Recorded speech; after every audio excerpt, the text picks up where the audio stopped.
Welcome to What If We Can Change It All, the podcast. A podcast created by Movement.Medicine. My name is Shirisa. And my name is Janina. We believe that we have the power and therefore we can change it all. This podcast is all about reclaiming your power.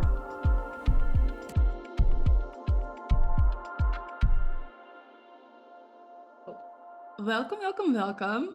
We are here with Fazle and we are beyond excited. I met Fazle already in real life and we had like an amazing event together where we shared already a lot actually.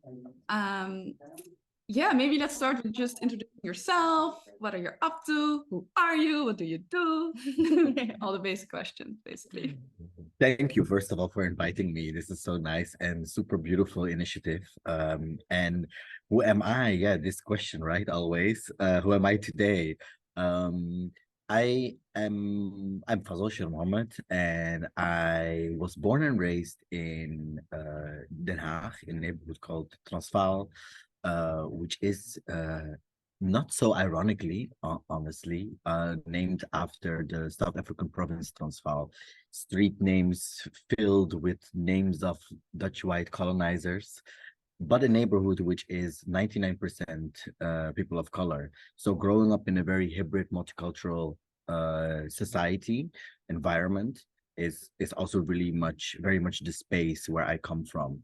And then also my parents coming from Suriname, my grandparents coming from Suriname, another hybrid multicultural society. So when I have to talk about who I am and where I'm from, it is, I think, a very beautiful, complex story of many cultures coming together, creolizing, mixing, surviving. Unfortunately, this is still a part of my reality. I'm somehow in survival mode. I think that is, in a way, for now, how I feel like introducing myself. I mean, I'm doing many things, but maybe we'll come to that a bit more when we talk. Great.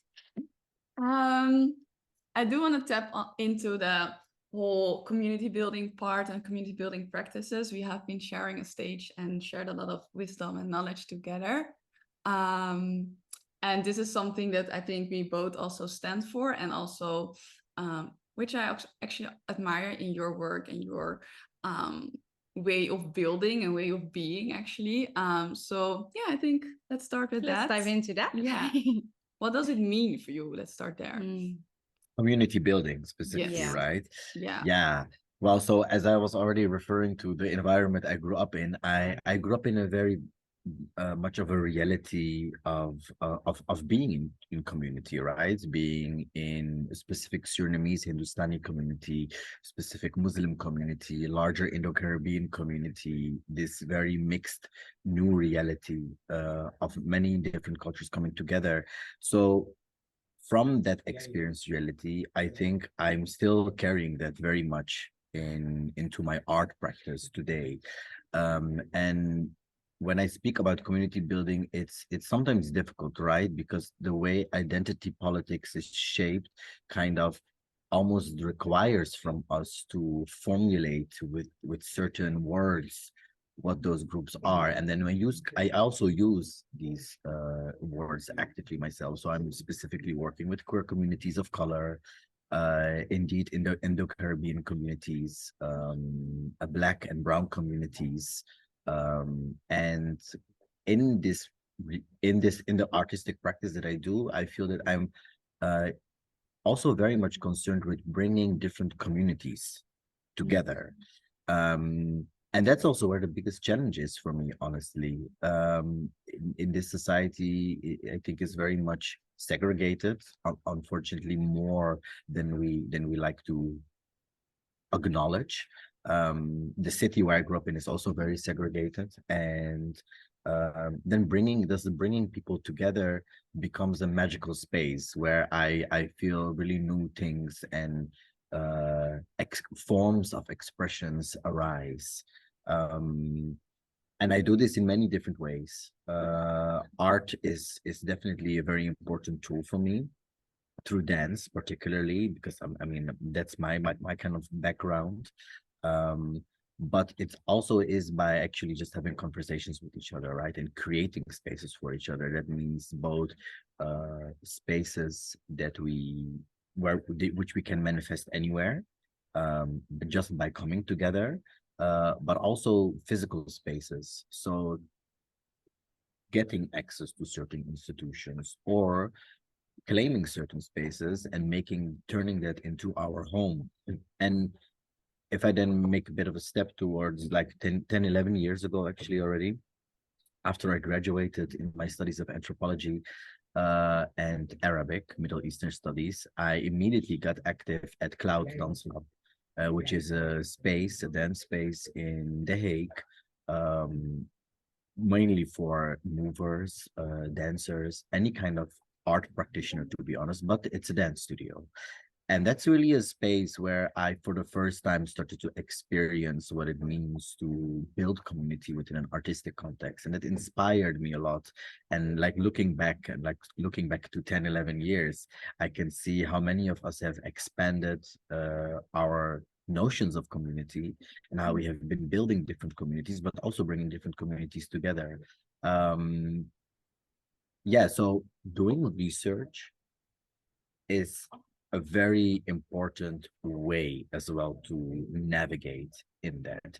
I cannot just be in community myself and rest in it, as you may say. I mean, it is a feeling that is definitely belongs to being in community for me, but it also requires a very active mode, right? Because there's a constant dynamic of reciprocity going on, giving, taking, receiving, and that is not always in balance, right? So especially when we take into account the larger reality that we live in is a Dutch nation state, which functions through a neoliberal system, means also that, again, this infrastructure and resources can be very scarce, and it plays us out against each other because this state does not want from us necessarily that we organize within communities, that I speak about what my community wants, but they'd rather have me function as an individual who is doing my own tax, putting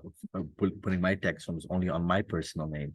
Whereas even my financial flows can be so complex sometimes that it's even like, so, but who is earning money actually, right? Or who is, again, receiving and who is giving from where? I mean, if I just look at the numbers, it looks very, yeah, simple. It looks as if there is a coming in and coming out, but that's not the reality of being in community.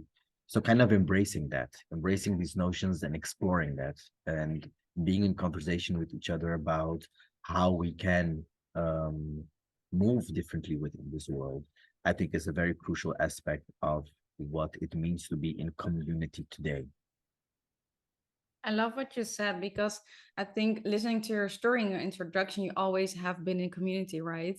And I think I myself went into like community way later. I think it was 4 years ago or something, and I found a community that I really felt good in, safe in.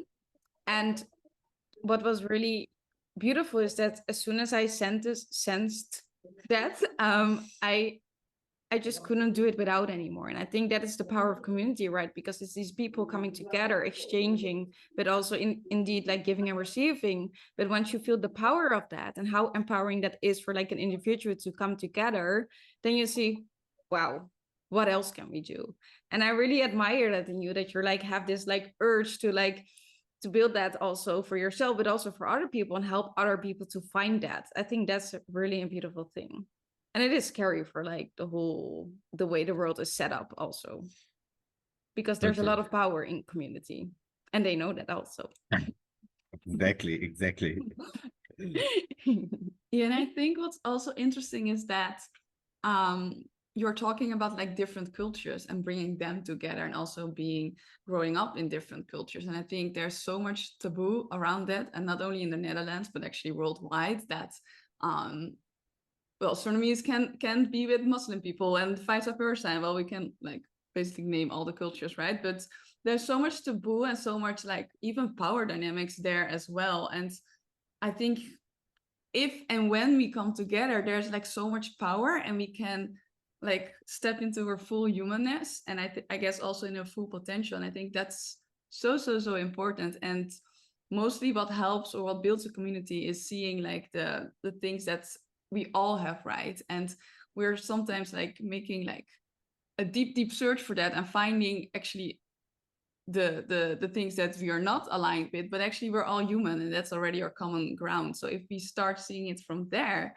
and then build that community, like let's start in a neighborhood, right? Let's start small, or maybe even in our own family, and then build them bigger and growing and expanding. Then it's also like, how beautiful can the world be, right? How beautiful can we all Totally. collaborate And together? how powerful And also. powerful. Yeah. No, that resonates with me indeed. It offers space to create, to collaborate. Yeah, as you're saying beautifully.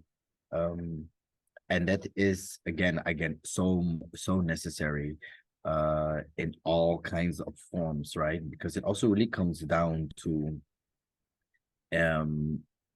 feeling seen, you know, and the moment when you're being seen, I think is a moment when you can then allow to transcend, literally to allow yourself to transcend.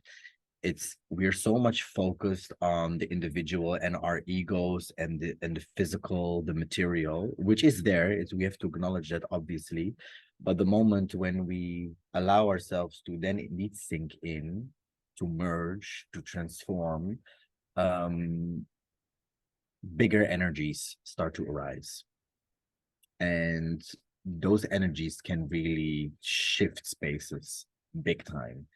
And if I am thinking also very about one of my last works, which is also maybe also just a beautiful example because of many things that have happened, is a community art project called Fertile Ground. And in that project, we speak a lot about plants, ancestry, community, and healing. And it's been a really incredible journey to do this with so many community members. I think almost 60 people of different communities have been brought together that I'm mainly connected with. And in that process, I'm recalling now also this very specific moment when we were performing the ritual the last time, which we did it twice. The last time in the context of an event organized by Sinead Leocaria and Richard Kofi in Corso Theater in Den Haag. And when we were really finding each other together, moving in one rhythm all together, and that would just intensify and intensify and intensify. And doing that, moving and finding rhythm together is, I think, again, a very, very powerful tool to really tap into that other space, into this other dimension, a dimension that is not and only physical and only in the moment, in the here and now, but really allows us to, yeah, again, to transcend, to tap into to other dimensions, which allows you again also to place yourself and us into perspective, right? It's Definitely. yeah. Yeah. Oh, there's so many gems I want to talk Yeah, about. I think the first thing that you shared in this little episode was talking about being seen. And I think that's so important. And like also my mind went somewhere else, but I was still listening. Like when you talk about being seen, like actually most of the triggers, most of the trauma, most of the bad behavior, the like, let's say negative behavior starts when we don't feel seen actually. And then we start acting not from our loving self. And I think as long as we allow each other to be seen and listen to the other person and then maybe react or act, it's a different way of approaching. And with that, it means that we can see the other as he, she, they is, right? Instead of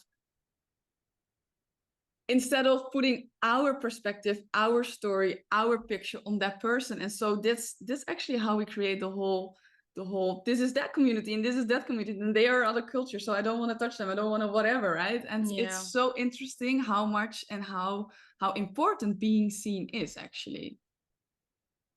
Yeah.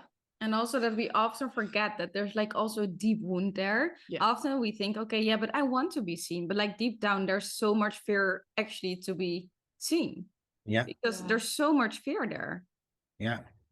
No, totally. And we internalized it, right? Because it's not only painful to not be seen, but can you see yourself?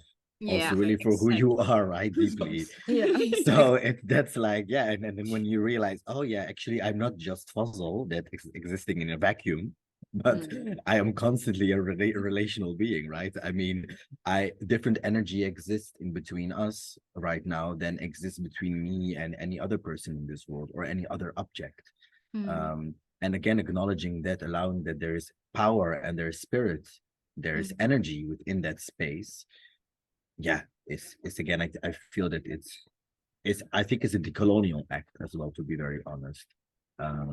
Because I mean, of course, it's a spiritual language, it's a spiritual approach, but it's again, it's so often not, or not only it's not being acknowledged, it's being erased, right? It is as if it doesn't matter, as if it like we don't care. So even about us being seen as persons is one thing, and there is one dimension, but what about the space that is in between us when that is not being seen, right? Yes. Yes. Yeah. Yes. This is really something I experienced. I went to Nepal years ago, and when I was there, like I felt like people really honored the space around me. And so although it was like super duper busy there, I mean, I think we can all picture like a busy like Nepalese street or an Indian street. It's kind of the same, but it's very different. But I guess we can imagine it. And no one really came too close, right? There was always enough distance, although there was still connection.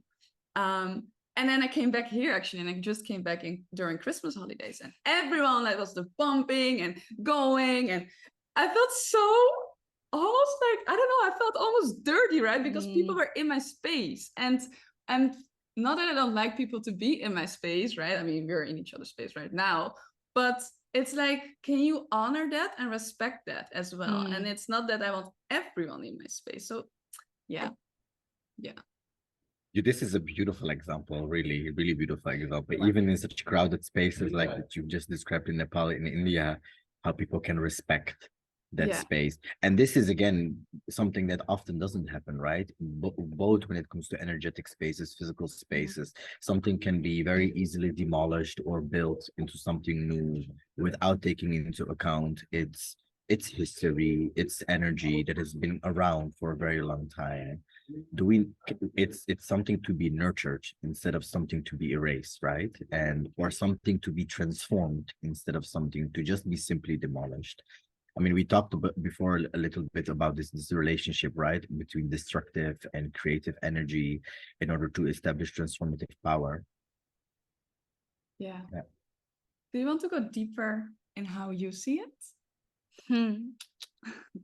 Yeah, well, it's changing also a lot. For me, this little triangle it comes mostly from Hinduism, and even though I didn't grow up as Hindu, I think being of Indian descent as well, it's culturally, it's been so impactful in so many ways, right? I grew up with a lot of people who practice or are part of the Hindu tradition, or different Hindu traditions, actually. But how I have come to interpret it is that, yeah, well, we as creatives, we know what that is, right? I mean, it's important. We want to envision new realities. We want to invite people to see the world in specific ways, or to zoom into particular parts of our existences. So that creative power is very beautiful, right? And creative power is also manifesting in some ways that is not very healthy, right? This urge to constantly produce and to consume.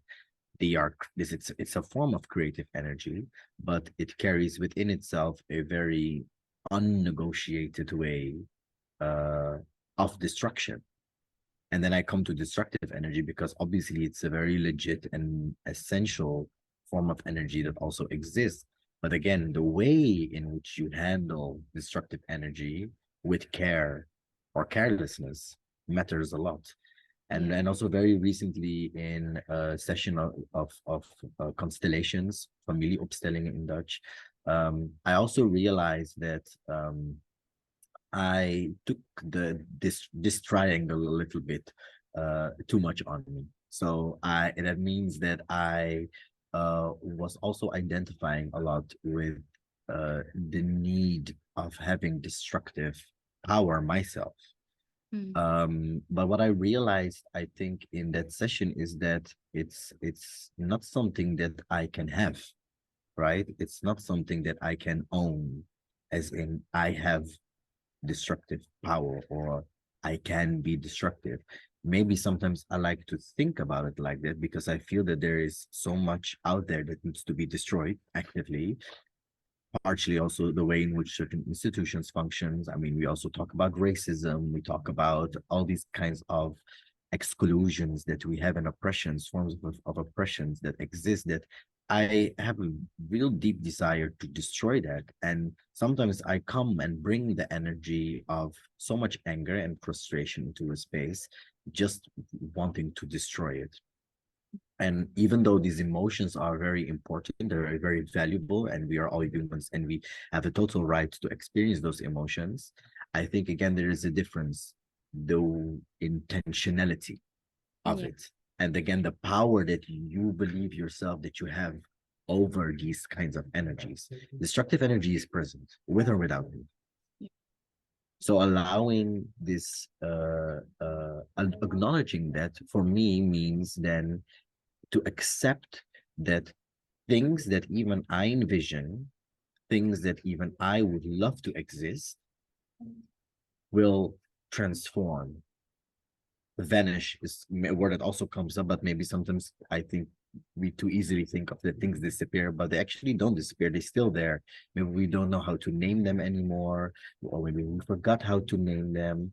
But I already mentioned just before this beautiful project, art project that I had initiated, right, for Tug Round.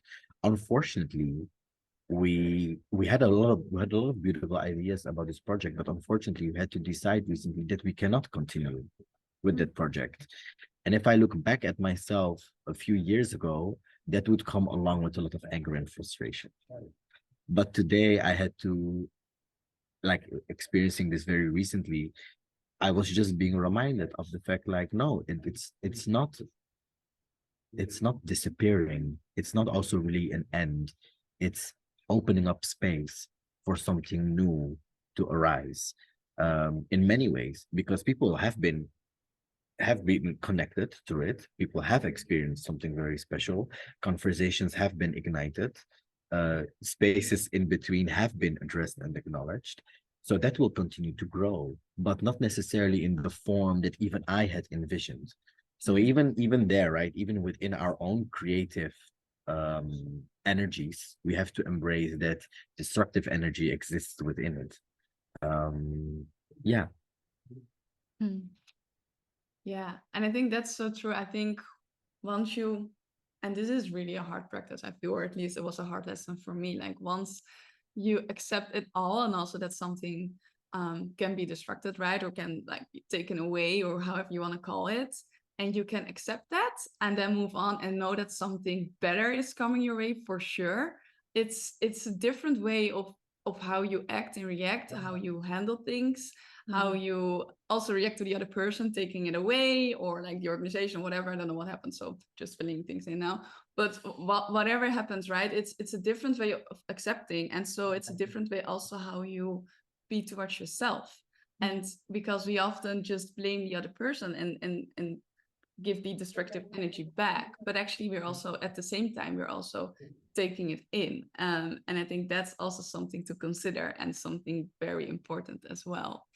And connecting that to the transformative power, I think there's also this thing where we only want to see the creative power, the love and the light and all of this, right, and we forget the destructive energy. So I think it's also interesting and maybe good, I want to say, to embrace that energy first, and then maybe indeed see like, oh God, I went there too much and too deep, and I can let it go again now. It's not me, or it's not I can, right?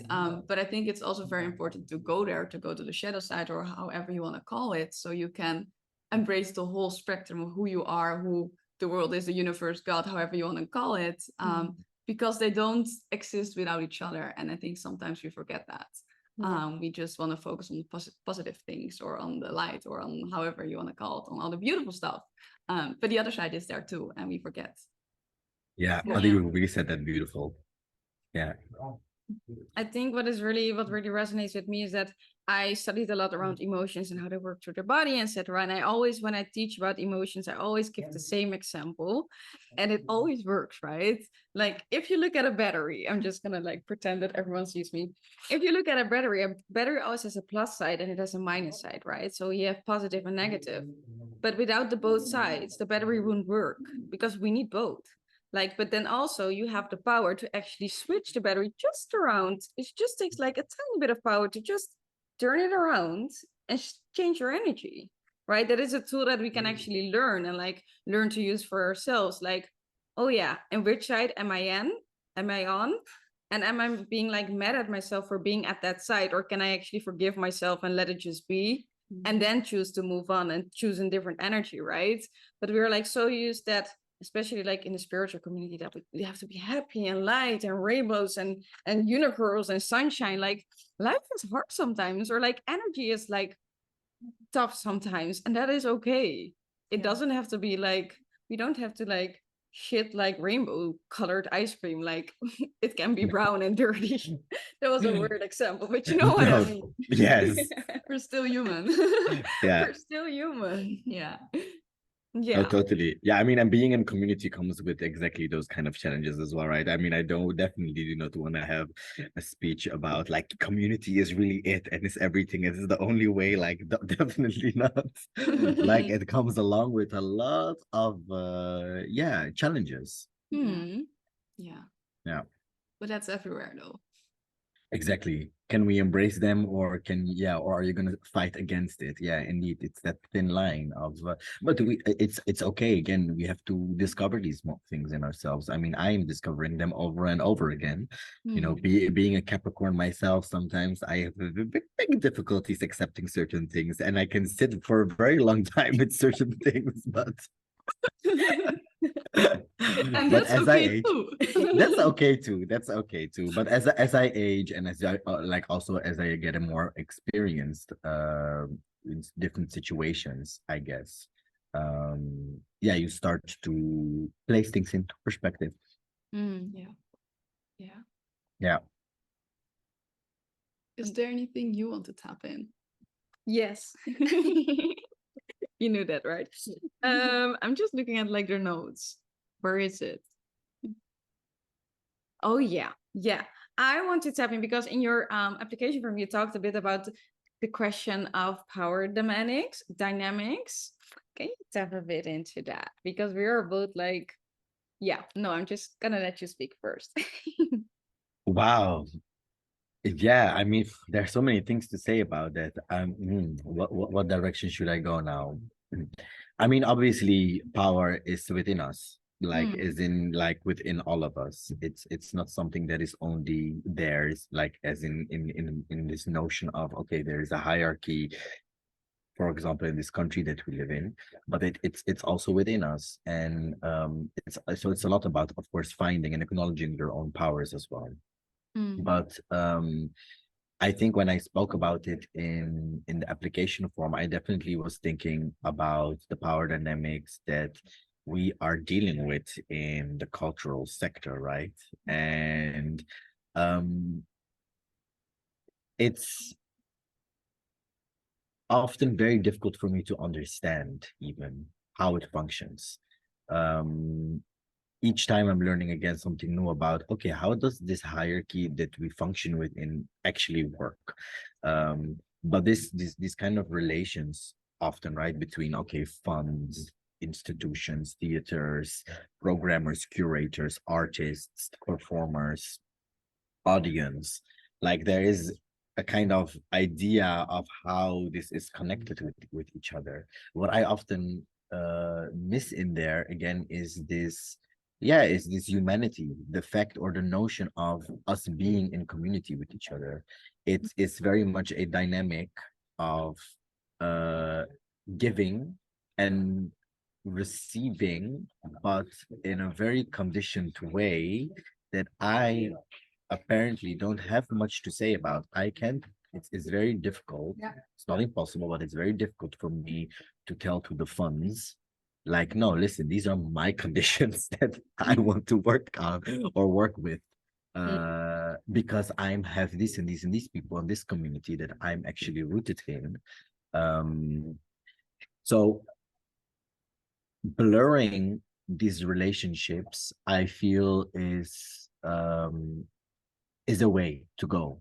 I prefer and I love to work with people that are both people, and I have been working in this context, people that are both in commissions of funding bodies, but that are also the artists or performers that I collaborate with, but they're also part of the communities that I belong to, right? And the same with people who are inviting me into spaces, who have the role of a programmer or curator. I try to allow them to take the role of the creative, of the artist itself as well. So kind of, yeah, it's not always easy, obviously, because again, you are maybe doing this in the moment in a space that we then hold together, but the moment when we have to go back, there, let's put it like this, we are often then again forced back into our positions because of the structure that then exists. So then I end up to be again the artist, and then or then somebody else ends up again to just be the programmer, whereas we have been in a very creative flow. And I find that difficult in this reality because again, it comes down to it has a lot of similarities with doing which identity politics functions, right? This title, this idea that you as an individual needs to be able to to identify yourself, to box yourself into a certain place, and only then it is clear to the rest of the people in this system who we are or how you are. Yeah, and again, I think it takes away a lot of our potential. Yes. I wish that would really change. Yeah, and I think also, although we're talking about the art scene, I mean, I haven't really worked in different scenes, but I also know it's kind of everywhere. There's like a hierarchy and people being above someone else. And I think, of course, there are like different functions, and that's all good. But as long as we can kind of influence someone's life and take advantage of that, I think that's a really important thing. And it doesn't have to be that we do that in daily life. This can also be related like in that particular job, right? Or that particular decision we have to make. But I think it can be very, well, it is very toxic. It's very toxic mostly because we play with power, and we play that we have the power over sorry, you have the power over someone else, and somehow we actually never have. And I think if we also understand as artists in this sense that no one ever has the power over us, and when we start also truly living that, although people make decisions about who we are, our work, our ideas, like everything, I think then we actually reclaim the power back, and then we can create what we want in the end, right? I think it also takes some time maybe, but Totally. yeah. No, I love that you say that we don't have power of or over each other, but indeed we should also not expect that the other one has a certain power over us. I can give a few more very concrete examples, right? I mean, even in the relation between an artist and an institution, and then you're often communicating with a person that is then a programmer, then we often assume as if that person from that institution can or should be able to do all kinds of stuff because they are within that institution, so therefore they have a certain kind of power, but you're actually talking to another human there, right? Yeah. And often, and not often, always, every individual within every larger structure comes along with certain struggles. So it's again, how can we be humane there, right? And also a lot of artists, I've had these conversations many times before. The moment when as artists, we enter certain spaces or we invited into certain theaters, then we expect that the theater will arrange the audience for us, right? We're getting booked, we're getting paid, and then they're just going to arrange the audience. And it's like, why would we just expect them to do that? Also, with what kind of power, and also with what kind of intention are they actually trying to bring people into that theater? Isn't that also a shared responsibility? And I think that with everything, we have to approach it as such. And it really starts with yourself. Think about every action, every decision as a shared responsibility. I love that. Exactly. Yeah. Yeah. That's Wow. so powerful. That's really powerful, because in the end, it's like, I don't like the phrase teamwork, but at the end, it is teamwork because you're doing it together, right? So in the Exactly. end, the titles doesn't really matter unless we make them matter that much. I mean, of course, yeah. I mean, they matter in the reality we live in, but Yeah. into a Yeah. larger realm, and if we Yeah. spread it out over the history of this universe, it doesn't matter. So it's like, yeah, Yeah, I love Yeah. that, the shared responsibility. I think it can be such a opening up to changing also how we are as humans. Not only job or work related, but also like connection related, relationship related. I don't know, like all related, I guess. It's it opens up a lot. I think maybe you can see it as a shared responsibility. Also, like in just having a discussion together or a talk or whatever, right? yeah. But to invite each other with kindness into that process. And I'm learning that as well, because it's not always easy. Sometimes I feel like I'm reminding people of that it's a shared responsibility, but I'm like, this is a shared responsibility, I'm like, this is not just on me, but even though I'm initiating that, I can get angry about these kind of things. But yeah, how to do that with kindness as well, right? Okay, like we have to acknowledge that this is something that has been actively destroyed and is constantly being actively destroyed from us, or like, no, it is because of these power structures. And yeah, how to learn that again, or to remind each other of this ability with softness. Yeah. Shall we go to the last? What would your ultimate tip be for our listeners? Yes. Okay. Well, my ultimate tip for the listeners is, well, definitely open up and expand all your senses. And with two, I will first finish and then I will explain a bit. So open up and expand your senses to connect with ancestry and tap into resilience to imagine healthier futurities. And what I mean with opening up and expanding all your senses means also to expand your notion even of what your senses are, right? I mean, within this, I think English-based or Dutch-based language cultural realities, we often think of the five senses, right? Hearing, seeing, smelling, touching. But there are more. There are more. In many different cultures, there's many different ways of expressing that as well. There are also many different cultures who speak of a specific sense or give specific space to the relation, for example, between hearing and seeing, or tasting and feeling. There is a specific word for the relationship in between them. So opening up all your senses means to allow yourself to feel the world around you fully in all kinds of ways, and to not just accept one way, even for yourself, right? Today I'm drinking my tea like this, but is my drinking tea becoming a ritual that is becoming meaningless, an empty ritual? Or can I still allow myself every day to discover something new in that daily drinking of the tea, right? And I'm saying to connect with ancestry because I think it's really the ground which we are in.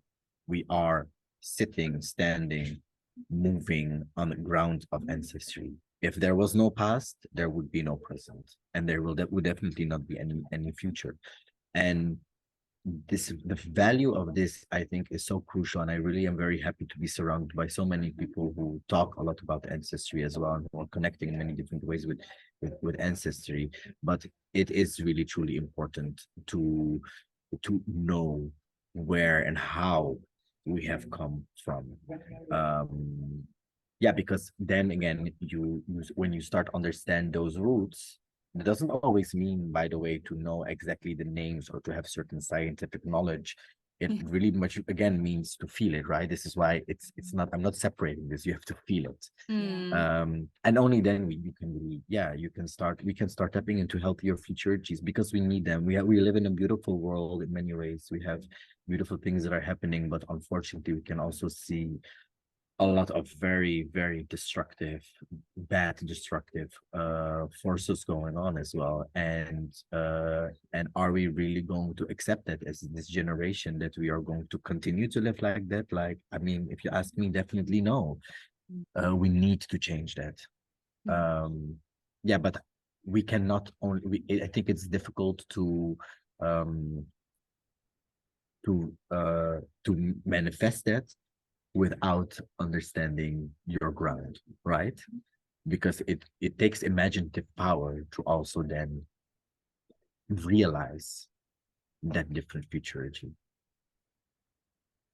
Yeah. So that was trying to shortly explain this tip. And I think it's also for the listeners a way to maybe like listen to this, maybe even just the last part of like the ultimate tip part, right? And listen to it again and then see how you can apply it in your life. Because I think if you start using this, you can actually make a change in your life and just in your environment and just in the world to make it even bigger, right? And yeah, I think it can be mind-blowing and eye-opening. Definitely. Anything to add? Yes. How can people find you? Yes. Oh, well, I mean, I'm active for now still on socials, Instagram and Facebook. I mean, I love this space, but I guess like many, I have a love and hate relationship with those spaces. A lot of people do. Exactly right. So but yeah, I feel that I'm mostly active on Instagram. Like it gives me somehow a space to express myself in multi-layered ways. So yeah, I would say definitely connect with Instagram if you can. But I also have a website. There's a Vimeo account with videos on it, a YouTube account. So yeah, mostly socials. But the best way to connect with me, right, is by being and inviting yourself into community and connect through community with me, with us. Yeah, I think that's really the most fruitful way. Good. We will put everything in the description so people can find you. Anything else? Am I forgetting anything? I don't think so. No, I don't think so either. Is there something that still needs to be said from your side? Oh, of course, always a lot of things like that we can continue talk forever. Yes. But I'm just excited very much again about this invitation and the beautiful series that you're developing, and I'm very much looking forward also to the future editions. I'm gonna definitely listen to them and also to the past editions that have been there. So because I feel that you're developing a beautiful space for multiple narratives to exist. So thank you so much for creating that. Thank you. Thank you for being here, for being so open and sharing like your vision and how you move through the world. Yeah, it was beautiful to have you here. We are also beyond grateful. I think I can speak Yeah, for the both of us. We're also beyond grateful that you said yes and that you're here, that we now recorded it. So yeah, that's it. Now comes the commercial part. Yeah, we stay connected. Of course, Yes. of course, definitely. So if you like this episode, you can like and subscribe. That will be great. Tell your friends, to tell your friends, to tell their friends. Anything else? Share, follow us, follow our guests. There are some more beautiful episodes to come. We can't wait to share all with you. And for now, bye. Bye bye. Thank you so much.